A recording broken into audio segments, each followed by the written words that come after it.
राहुल गांधी जो leader of opposition है, उनके 100 दिन पूरे हुए एज लीडर ऑफ अपोजिशन। मैं इसलिए आज ये बात जिक्र कर रहा हूं कि हमें पता है कि भारतीय जनता पार्टी की रवैया क्या है। They are sincere to their agenda. पिछड़ों को नहीं लाना है, देश में धर्म के आधार पर लोगों के बीच में विद्वेष और घृणा फैलाना है। They are true to their agenda. But opposition, क्या हमने हासिल किया? कुछ मुद्दे राहुल जी ने और ऑपोजिशन लीडर्स ने उठाए, उस पर क्या हमें मिला है? इसकी समीक्षा होनी चाहिए। और आज मैं सबसे पहले वो मुद्दा उठाता हूं जाति जनगणना की। मैं बता दूं कि एक मीटिंग में राहुल जी से खुद हमारी बात हुई थी, डॉक्टर रतन लाल जी भी साथ में थे। वो बोले कि प्रतापगढ़ में भाषण दिए थे कि 73% जनता देश की सोई हुई है। तो मैंने उनसे पूछा था कि आपको कैसे पता है सोए हुए? कोई भी समाज पूरी तरह से जागृत नहीं रहता, उसके कुछ टॉर्च बेरर्स होते हैं, उसके कुछ लोग होते हैं जो उसको जागृत करते हैं। आपने क्या किया ये तय करने के लिए कि समाज जगा हुआ? पहली बात तो मैंने आपत्ति की थी, ये 73% वाला जो आपका आंकड़ा है वो थोड़ा आप कॉन्स्टिट्यूशनल हिसाब से चल रहे हैं कि उतना आरक्षण दिया गया। ओबीसी को आरक्षण मिलना चाहिए था 52%, लेकिन मंडल कमीशन ने कहा कि चूंकि सुप्रीम कोर्ट ने 50% से ऊपर आरक्षण ले जाने को मना किया हुआ है और सुप्रीम कोर्ट इसे निरस्त नहीं कर दे, इसलिए 52% लोगों को सिर्फ 27% आरक्षण दी जा रही है मंडल कमीशन के तहत। तो हम तो मानते हैं कि 52% कम से कम। तो उस समाज को आप कह रहे हैं सोए हुए हैं, तो आपने कोई टेस्ट किया? आपने कहा कि जाति जनगणना नहीं हुई है तो मैं कुछ नहीं कर सकता हूं, तो एक दिन उपवास रखूंगा, भूख हड़ताल करूंगा। क्या आपने कहा कि 2 किलोमीटर में चलूंगा और पूरे देश को चुनौती दिया कि मेरे साथ जो लोग इस हक में है कि जाति जनगणना की जाए, अपने अपने घरों से निकलकर एक प्ले कार्ड लेकर, और नहीं भी हो, अकेले हो तो भी चलो, आप देखेंगे पूरा देश सड़कों पे आ जाएगा। लेकिन आपने टेस्ट नहीं किया, आप सड़क से भाग रहे हैं। आपने न्याय यात्रा तो निकाली, लेकिन न्याय दिलाने के लिए कोई यात्रा नहीं निकाली, कोई आंदोलन नहीं किया। और बराबर लोहिया जी कहते थे कि जब देश की सड़कें सुनसान होती है तो संसद आवारा हो जाता है। संसद में बहुत लच्छेदार भाषण हम सुन रहे हैं, लेकिन उन भाषणों का क्या मतलब है? दूसरा इशू इंपॉर्टेंट बहुत है जो सिर्फ SC ST OBC के लिए नहीं है, नीट का इशू। भारी बेईमानी, और इस पूरे बेईमानी का जो सबसे बड़ा किंगस्पिन देश का शिक्षा मंत्री, क्या आपने उसके रेजिग्नेशन की डिमांड की? एक भी पॉलिटिकल पार्टी ने कहा कि देश के शिक्षा मंत्री को इस्तीफा देना चाहिए?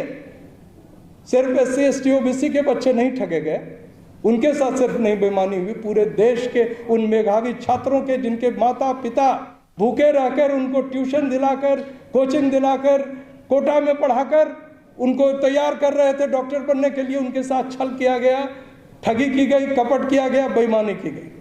आपने कुछ नहीं कहा। The issue is dead. और अग्निवीर सिर्फ अग्निवीर नहीं है, पूरे देश के युवाओं के रोजगार का प्रश्न है।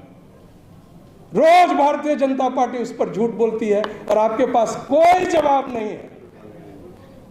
इसके साथ जो सबसे महत्वपूर्ण है, सिर्फ युवा नहीं ठगे जा रहे हैं, देश के किसान जिनकी डिमांड है MSP, उन्होंने तो जबरदस्त आंदोलन किया। आपने क्या किया? इसके साथ जो देश के सेना के लोग हैं, 1 रैंक 1 पेंशन की जो डिमांड कर रहे हैं, आपने क्या किया उनकी?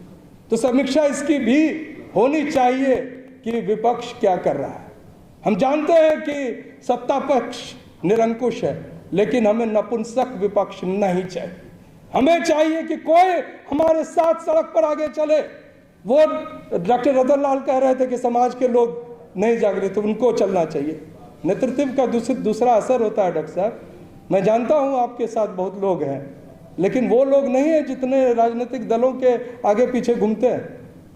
और एक राजनीतिक दल का जब कॉज और कॉल होता है तो उसके परिणाम दूसरे नजर आते हैं।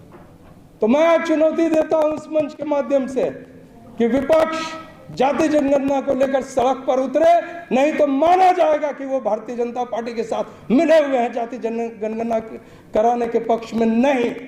ये मुझ जैसे सभी लोगों का मानना होगा। और कानून देखिए, उन्होंने कहा विपक्ष ने कि वक्फ बोर्ड का कानून हमने वापस करवा दिया, फिर आ रहा है। और आप क्या कर रहे हैं? पूरे देश के कौम जिनके घरों पर बुलडोजर चल रहा था, सुप्रीम कोर्ट के आदेश के बावजूद बुलडोजर चल रहा है और उस पर चुप। तो हमें क्या समीक्षा करनी चाहिए? हमारी मांगे, हमारी बात सुनी जाएगी कि नहीं? सबसे महत्वपूर्ण यह है, अभी कुछ एक दो बात कह के मैं अपनी बात समाप्त करूंगा। सांसद महोदय, मैं चाहता था कि वो सुने मेरी बात, मैंने उन्हें आग्रह किया कि वो रुके, क्योंकि CPI-ML के दोनों नेता हमारे जो सांसद हैं, एक तो इसके पहले 23 जुलाई को कॉन्स्टिट्यूशन क्लब में ही एक प्रोग्राम हुआ था, श्री राजा राम जी, और आज सुदामा प्रसाद जी उपस्थित है। मैं समझ रहा हूं कि CPI-ML के नज़र में हमारी मांगों की अहमियत, तो मैं समझता हूं कि उनको भी इस बात पर कहना चाहिए। कोई हर्ज नहीं है, अगर CPI-ML ही आगे बढ़े तो हम लोग साथ रहेंगे, इस बात का मैं पुख्ता तौर से आपको विश्वास दिलाता हूं सर। हम लोग अभी चेन्नई गए थे, डॉक्टर रतनलाल भी थे और स्टालिन साहब के साथ मुलाकात थी। उदयनिधि प्रोग्राम दिल्ली में होना है, मोस्ट प्रॉब्ली संविधान दिवस के उपलक्ष्य में।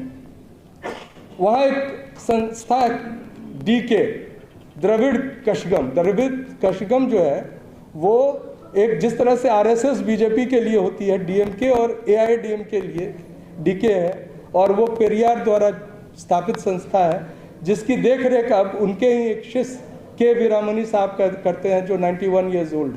और जो बात मैं आपके समक्ष कर रहा हूं उनसे हुई, और उन्होंने कहा कि अगर दिल्ली में आप लोग एक निर्णय लें तो तमिलनाडु के तरफ से पूरे के पूरे समाज सड़कों पर रहेंगे, ये मैं विश्वास दिलाता हूं। इसलिए हम लोगों ने आग्रह किया, श्री P. विल्सन साहब जो कन्वीनर है all India federation for social justice, कि आप इन मुद्दों के आधार पर एक प्रोग्राम तय कीजिए। और मैं चाहता हूं और निवेदन कर रहा हूं आज इस सभा में बैठे तमाम बुद्धिजीवी और जो हमारे साथी हैं जो इस बात पर चिंतित हैं कि आप लोग भी ये आग्रह करें, और अगर ऐसा निर्णय होता है तो आप साथ देने का ये करें। आखिरी में लखनऊ में 3 दिन पहले एक सामाजिक चेतना संगठन द्वारा एक कार्यक्रम था, और उसमें एक रेजोल्यूशन लिया गया जिसको संदीप जी नाम दिया गया है Lucknow declaration of social justice. I want you to carry this forward. उसमें 4-5 प्रमुख मांगों को रखा गया। पहली बात थी कि कास्ट सेंसस की जाए, दूसरी बात थी कि हायर जुडिशरी में रिप्रेजेंटेशन हो, और सिर्फ हायर जुडिशरी में नहीं, तमाम जो ऐसे पैनल्स हैं जहां जैसे सरकार के वकील चुने जाते हैं संस्थाओं के, उन सभी में जो दलित, पिछड़े, आदिवासी सभी के का प्रतिनिधित्व हो। तीसरा कहा गया कि creamy layer is unconstitutional, it should be abolished.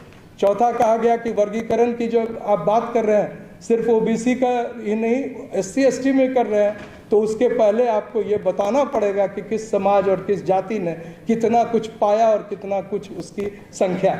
अगर ये नहीं बता रहे हैं तो आपका लक्ष्य सिर्फ ये है कि उस समाज में एक प्रकार से दुराव पैदा हो, आपसी घृणा पैदा हो, आपसी विद्वेष हो, और आप उसी आधार पे काम कर रहे हैं कि बांटो और राज करो, जो अंग्रेजों की थी। और एक जो सभी जगह OBC के पोस्टों को NFS किया जा रहा है, non found suitable, Sandeep ji उसको बराबर शेयर कर रहे हैं, उसके विरुद्ध कोई ना कोई सरकार और संसद की जो समिति है उस पर कार्रवाई करे, और जो बुलडोजर राज चल रहा है ये भी रोकी जाए।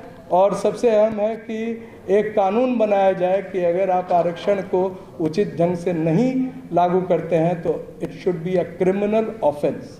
The officer who does that should be liable for criminal trial and action against him. मैं इन्हीं बात कह के अपनी बात समाप्त करता हूँ। जय